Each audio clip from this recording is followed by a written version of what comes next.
तो देखिए जैसे कि हम लोग बात कर रहे थे सैलरी के कुछ और असाइनमेंट्स के क्वेश्चंस के, तो चलिए सैलरी जैसे कि हम लोग हेड कंप्लीट कर चुके हैं थियोरी, ठीक है। उस पर हम लोग आज कुछ और क्वेश्चंस लगाएंगे फाइनल असाइनमेंट्स के। तो ये हम लोग के सैलरी के असाइनमेंट के क्वेश्चन है जिसको आज हमें सॉल्व करना है, ठीक है। ये आज हम लोग का टारगेट है।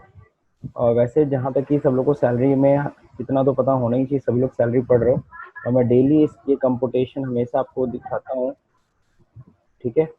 और ये कंपुटेशन दिखाने का यही मकसद होता है, कम से कम कंपुटेशन आप लोग को ध्यान रहे एकदम। तो कंपुटेशन ऑफ टैक्सेबल सैलरी होती क्या है, सिंपल सी चीज़ है। फर्स्ट नंबर पे क्या आता है, basic salary, pension, annuity, commission, air of salary, advance salary, leave salary, bonus, ये सब फर्स्ट पॉइंट पे हम लोग रखते हैं, ओके। नाउ सेकेंड नंबर पे बारी आती है ऑल टैक्सेबल अलाउंसेस की। तो सारे के सारे टैक्सेबल अलाउंसेस का मतलब सबको समझ में आता है, एडिशनल पेमेंट है ना, जो एम्प्लॉयर एम्प्लॉय को करता है क्योंकि एम्प्लॉय अनयूजुअल कंडीशंस में रह के काम कर रहा है, या फिर उसके कुछ खर्चों को मीट आउट करने के लिए, है ना। कंपनी क्या करती है, उसको कुछ एडिशनल पेमेंट करती है, इसी को हम लोग क्या कहते हैं, अलाउंसेस। अब अलाउंसेस क्या होते हैं, एग्जेम्प्ट भी होते हैं, टैक्सेबल भी होते हैं। तो एग्जेम्प्ट अलाउंसेस की बात नहीं कर रहे हैं हम, सिर्फ और सिर्फ किसकी बात करें, एग्जेम्प्ट अलाउंसेस हटाओ और उसमें से जो टैक्सेबल अलाउंसेस हैं सिर्फ उनको यहाँ पे दिखाना होता है। देन थर्ड नंबर पे हमें वैल्यू ऑफ परक्यूजिट्स ऐड करनी होती है। परक्यूजिट्स का मतलब सबको पता है, personal benefit which is provided by the employer to their employee in their employment, ठीक है ना। जब तक यानी एम्प्लॉय हमारे यहाँ काम कर रहा है तब तक हम उसको ये फैसिलिटीज़ प्रोवाइड करते हैं। इन फैसिलिटीज़ के ऊपर कंपनी का जो खर्चा होता है वही खर्चा एम्प्लॉय के लिए परक्यूजिट की वैल्यू मानी जाती है और वो उनकी सैलरी में ऐड होगी। नाउ फोर्थ नंबर पे एम्प्लॉयर्स कंट्रीब्यूशन टू पीएफ। हम सभी ने पढ़ा है कि पीएफ के बारे में डिटेल्स में पीछे पढ़ा हुआ था कि employer's contribution to PF in excess of 12%, अगर 12% से ज़्यादा है तो वो क्या होगा, वो सैलरी में ऐड होगा। अगर एम्प्लॉयर 12% से ज़्यादा कंट्रीब्यूट करता है तो interest rated to PF in excess of 9.5%, यानी कि इंटरेस्ट अगर 9.5% से ज़्यादा होता है तो वो भी क्या होगा, सैलरी में ऐड होगी पीएफ पे। अगर ग्रॉस सैलरी, इन पांचों को जब पांचों पॉइंट्स को ऐड करते हैं तो ग्रॉस सैलरी आती है। ग्रॉस सैलरी में डिडक्शन मिलते हैं अंडर सेक्शन 16 में क्या होता है, स्टैंडर्ड डिडक्शन है जो 50,000 का फ्लैट डिडक्शन मिलता है। इससे पहले 18-19 फाइनेंशियल ईयर में ये डिडक्शन था 40,000 का। इंटरटेनमेंट अलाउंसेस है अंडर सेक्शन 16 की clause 2, only to government employee maximum 5,000 rupees का डिडक्शन इंटरटेनमेंट अलाउंस में मिलता है। और इसका एक फॉर्मूला है, वो ऑलरेडी हम लोगों ने पढ़ रखा है, प्रोफेशनल टैक्स या एम्प्लॉयमेंट टैक्स, जो कि अंडर सेक्शन 16 की क्लॉज 3 के तहत मिलता है इसका रिडक्शन। ये तीनों रिडक्शन लेस करने के बाद जो बचता है उसी को हम लोग income chargeable under the head of salary या फिर कह लो टैक्सेबल सैलरी हम लोग कहते हैं। तो ये कंपुटेशन है, एटलीस्ट आपके ब्रेन में ये कंपुटेशन सेट हो जाना चाहिए। मैं लगभग डेली इस चीज़ को रिपीट करता हूँ ताकि कम से कम ये चीज़ आपको दिमाग में सेट हो जाए, ये पॉइंट्स क्लियर हो जाएं, डिडक्शंस क्लियर हो जाएं कौन कौन से। चलिए अब हम लोग बात करेंगे असाइनमेंट के क्वेश्चन की। तो चलिए असाइनमेंट का क्वेश्चन सॉल्व करते हैं। तो हम लोग का जो असाइनमेंट है आज, ठीक है, ये दो क्वेश्चन हैं जिसको हम लोग सॉल्व करने वाले हैं। पहला नंबर, मिस्टर करण, ये असाइनमेंट का पहला क्वेश्चन है जो आज हम लोग को सॉल्व करना है, okay. Mr. Karan submit the following information regarding his salary income which he gets from the ABC Limited। तो ABC Limited में काम करते हैं मिस्टर करण। अब बेसिक सैलरी दे रखा है पर मंथ 15,000 है, DA 40% ऑफ बेसिक पे, farming plot of retirement benefit, city compensated allowances है 300 rupees per month, children education allowances है 400 पर month for 3 children's, transport allowances है 1000 per month, reimbursement of medical expenses 25,000, he is entitled to HRA of rupees 6,000 per month. He has paying a rent of rupees 7,000 per month for a house in Delhi। तो चलिए इसमें HRA का भी case आ गया, ये भी हम लोग को कैलकुलेट करना है। Compute is taxable salary for the assessment year 2020-21। तो चलिए हम लोग इसको सॉल्व करेंगे और इसके लिए हम लोग आ जाते हैं एक्सेल पे। एक्सेल पे इसको मैं सॉल्व करता हूँ, ईजी होगा आपको समझने के लिए भी, ओके। सो हम लोगों ने कल ऐसे कंपटीशन कई किया था, आज फिर हमें कंपटीशन करना है तो मैं इसी को कॉपी कर लेता हूँ। फॉर्मेट तो सेम ही रहता है लगभग, बस वैल्यूज चेंज होते हैं ज़्यादातर, आपने यही देखा है, okay. So computation of taxable salary of mister, यहाँ पे क्या है, करण हो जाएंगे, for the assessment year financial year 1920, या फिर असेसमेंट ईयर हम लिख सकते हैं 2021। अब बेसिक सैलरी बोनस से हटा दें, बाकी चीज़ें डिडक्शंस तो वही रहेंगे लगभग। तो चलिए सबसे पहले स्टार्ट करते हैं।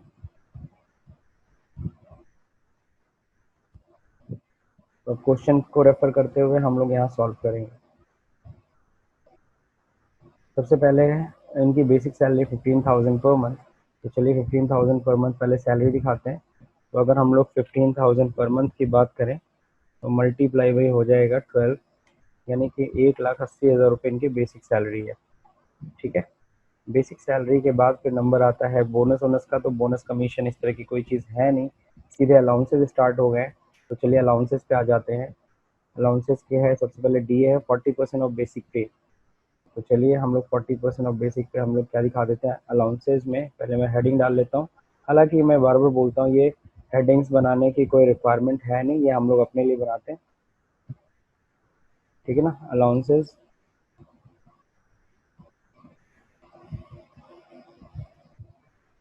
अलाउंसेस में सबसे पहले क्या है DA, that is called dearness allowance, यानी कि हिंदी में हम लोग इसको कहते हैं महंगाई भत्ता। सॉरी, अलाउंस हो गया। अब जो देखिए है कितना 40% ऑफ बेसिक पे, यानी बेसिक पे जो है इसका कितना रहेगा 40%। ये आपका हो गया डियरनेस अलाउंस, महंगाई भत्ता। अब हम लोग बात करेंगे आगे। ये पूरा का पूरा रिटायरमेंट बेनिफिट का पार्ट है। सिटी कंपनसेटरी अलाउंस है 300 रुपीज़। तो चलिए देखते हैं सिटी कंपनसेटरी अलाउंसेस।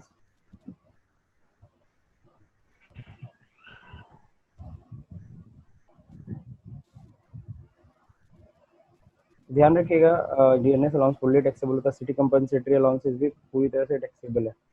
तो अमाउंट एक बार चेक कर लीजिए कितना था, 300 रुपीज़ पर मंथ। हम लोग दिखा देते हैं 300 रुपीज़ पर मंथ। तो 300 रुपीज़ अगर एक महीने का मिल रहा है तो 12 महीने में कितना मिल गया 3600 रुपीज़। तो 3600। बिल्कुल सही। अब हम लोग बात करेंगे, हमको मिल रहा है education children allowance education allowance. यहीं से कॉपी कर लेते हैं, ज़्यादा अच्छा है, ऐसा। टाइम बचेगा हमारा। और यहाँ पे पेस्ट, क्या हुआ, अच्छा दिक्कत है, कोई टेंशन नहीं है, कर्सर लेते आते हैं फिर पेस्ट कर देते हैं। चिल्ड्रन एजुकेशन अलाउंस देखिए है कितना। अब चिल्ड्रन एजुकेशन अलाउंस इनको मिल रहा है 400 रुपीज़ पर मंथ। तो मैं आपको ऐसे फॉर बताता हूँ। 3। हाँ, अगर 400 रुपीज़ मिल रहा है तीनों बच्चों के लिए, मल्टीप्लाई बाय 12 इतना मिला आपको। इसमें से यस माइनस सर। होगा, आपको पता है कि 100 रुपये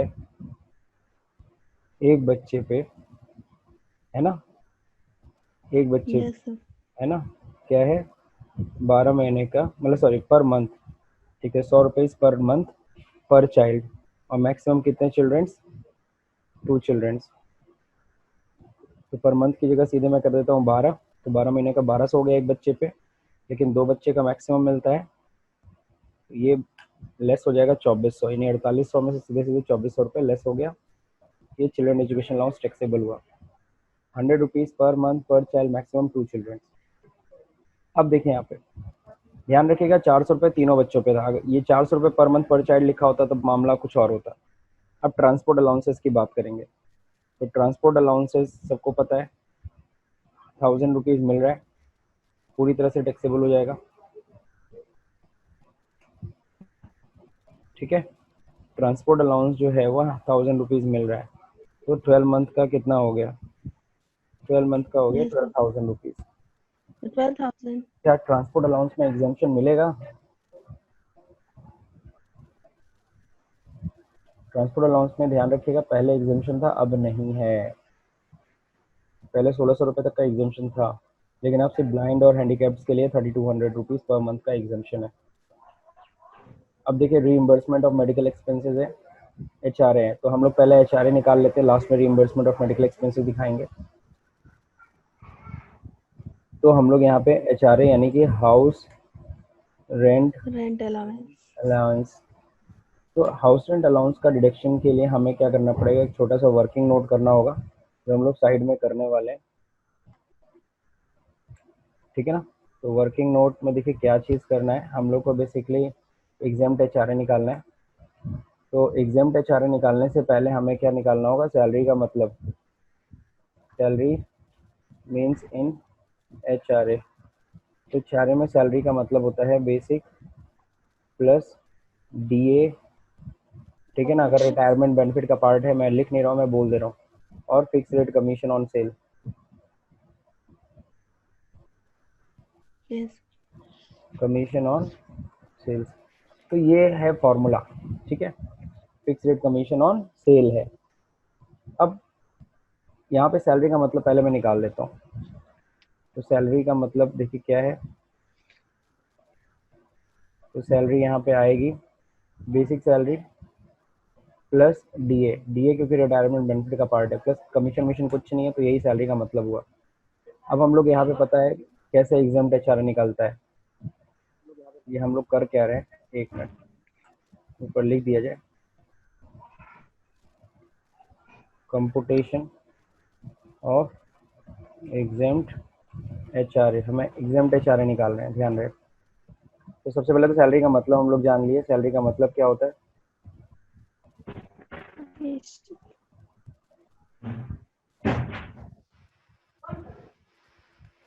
ठीक है ना। सबसे पहले तो हम ये जान लिए कि सैलरी का मतलब क्या होता है, basic salary plus D plus fix rate Yes. Commission sale. Salary हमने निकाल भी ली। अब हम लोग को फॉर्मूला लगाना है, लीस्ट ऑफ द फॉलोइंग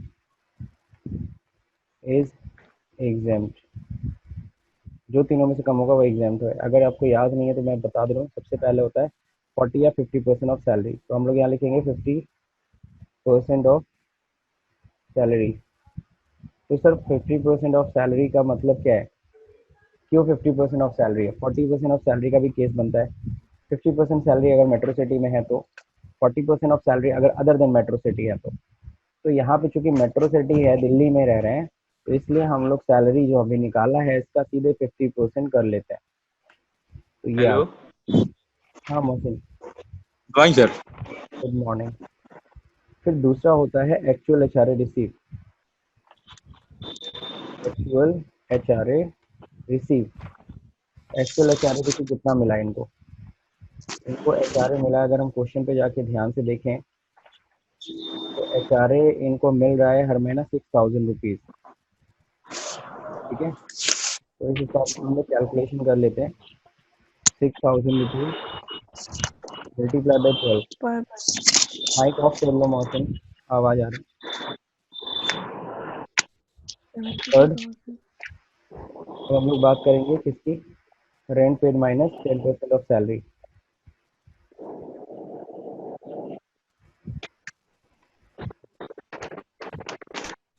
चलो तुमसे नहीं हो पा रहा, मैं ही ऑफ कर देता हूँ माइक।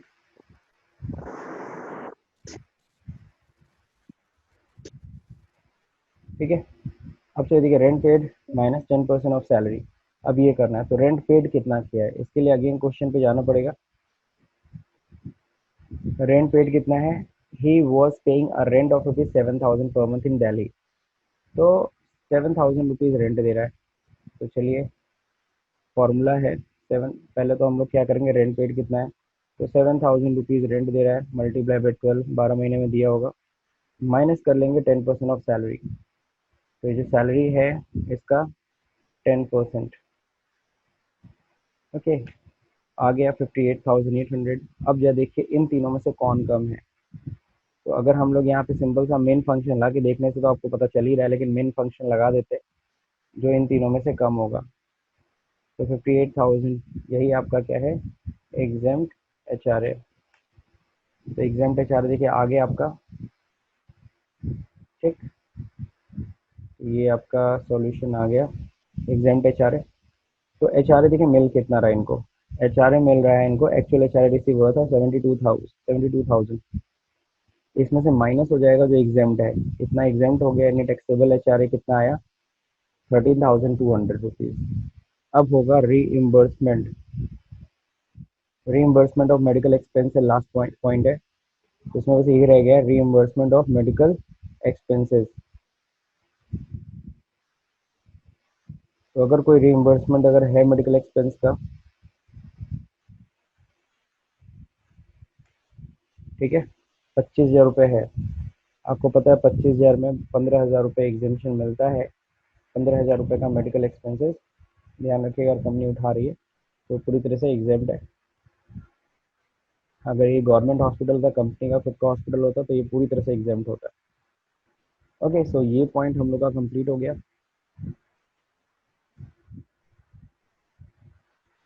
अब ग्रॉस सैलरी का मेरा फॉर्मूला ऑलरेडी लगा हुआ है, तो ग्रॉस सैलरी टोटल हो गया 2,93,200 रुपीज़। नाउ डिडक्शंस की बात करेंगे। डिडक्शन अंडर सेक्शन 16, जिसमें स्टैंडर्ड एक्शन फिक्स है, सबको पता है। 16 की क्लॉज आई ए में 50,000 का फ्लैट डिडक्शन है। इंटरटेनमेंट अलाउंस कुछ नहीं था, नील। प्रोफेशनल टैक्स कुछ नहीं था, नील। फाइनली 2,43,200 रुपीज़ टैक्सेबल सैलरी है। तो मेरे ख्याल से ये भी कंपुटेशन सबको समझ में आया होगा। विद वर्किंग नोट हम लोगों ने इसको अच्छे से स्टडी किया, और बहुत ही छोटा सा क्वेश्चन था। ये मैंने दिया था होमवर्क, लेकिन कोई किया नहीं है। करना चाहिए था, मेरा एक्सपेक्टेशन था कि आप लोग किए होते तो अच्छा रहता।